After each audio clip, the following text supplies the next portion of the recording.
In the meantime, the Ijaw Youth Council, Eastern Zone, has dragged the federal government to the ECOWAS Court of Justice over the suspension of Governor Siminalayi Fubara of Rivers State and other elected officials by President Bola Tinubu. The 12 litigants, led by Comrade Ibiso Harry, challenged the president's declaration of a state of emergency in Rivers State, describing it as an illegal suspension that violates their fundamental human rights. In the suit, the applicants urged the regional courts to issue an order setting aside and/or quashing the suspension of elected officials and removal of democratic structures and institutions in Rivers State. Now, to further discuss this, I'm joined by Bedford Berefa, spokesperson, Ijaw Youth Council. Bedford, you're welcome. Thank you very much for joining us this afternoon. Wow. Great. Now, Bedford, why did the Ijaw Youth Council decide to take this to the ECOWAS courts? Do you feel like there were no other options to challenge the suspension of Fubara and other officials?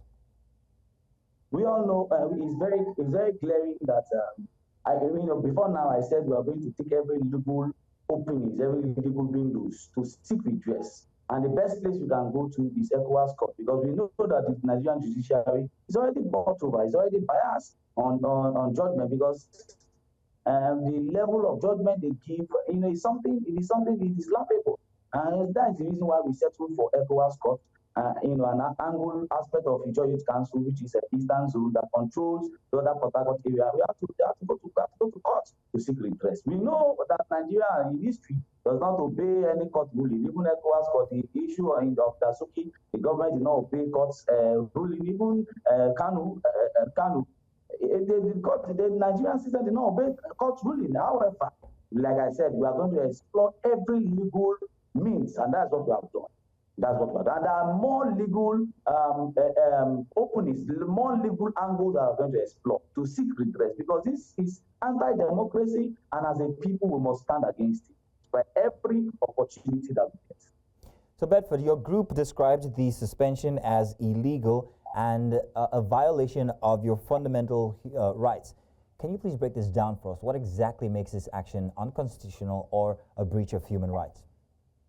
About over 20 years ago, the current president of the Federal Republic of Nigeria was a victim of this same issue where his allocation was suspended. Nigerians rose up and fought.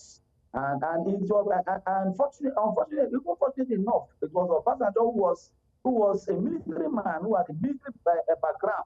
That was there. Nigeria rose up and stood against that level of injustice and unconstitutional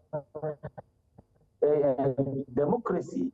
Now he is now on the saddle and is carrying out that kind of devilish and very unconstitutional act. That is the reason why, and that when military is in a place, the human rights, the right of every human in Rivers State is on suspension. It's a military rule that is in Rivers State. You cannot move anyhow, you cannot gather anyhow, you cannot do any democratic thing in Rivers as it were. So it's illegal, it is unpatriotic, it negates every principle that democracy has. That's why we have started illegal. We are not surprised that the National Assembly also, rubber stamp National Assembly as it were, has also gave kudos, credence to this rubbish,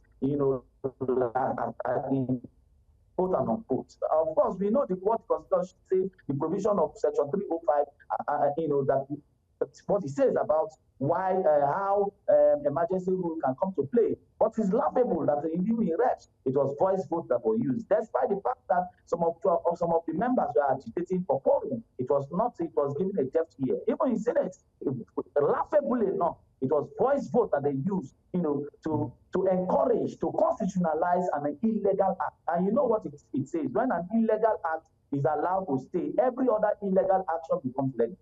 What is your grasp with the voice vote, like you've just noted? What exactly is your grasp with that? What the Constitution prescribes is two-thirds majority by virtue of voting. For the House of Assembly, 230 persons that will vote. That is two-thirds majority. In the House of Senate, 74 members of the Senate was vote. It has to be published that these are the set of persons that voted. So voice vote is when they want to carry out illegality, they go about doing voice voting. And voice voting does not, in this context, it is unconstitutional, it is undemocratic, it is not the Constitution. It's two-thirds majority that the Constitution prescribes. And let there be a publication of the number of persons that voted. Let us know the senators that voted for the emergency rule in Rivers State. Let us know what is happening. Because for now, we are in the dark, and that's illegality, that unconstitutional, devilish, draconic, rubber stamp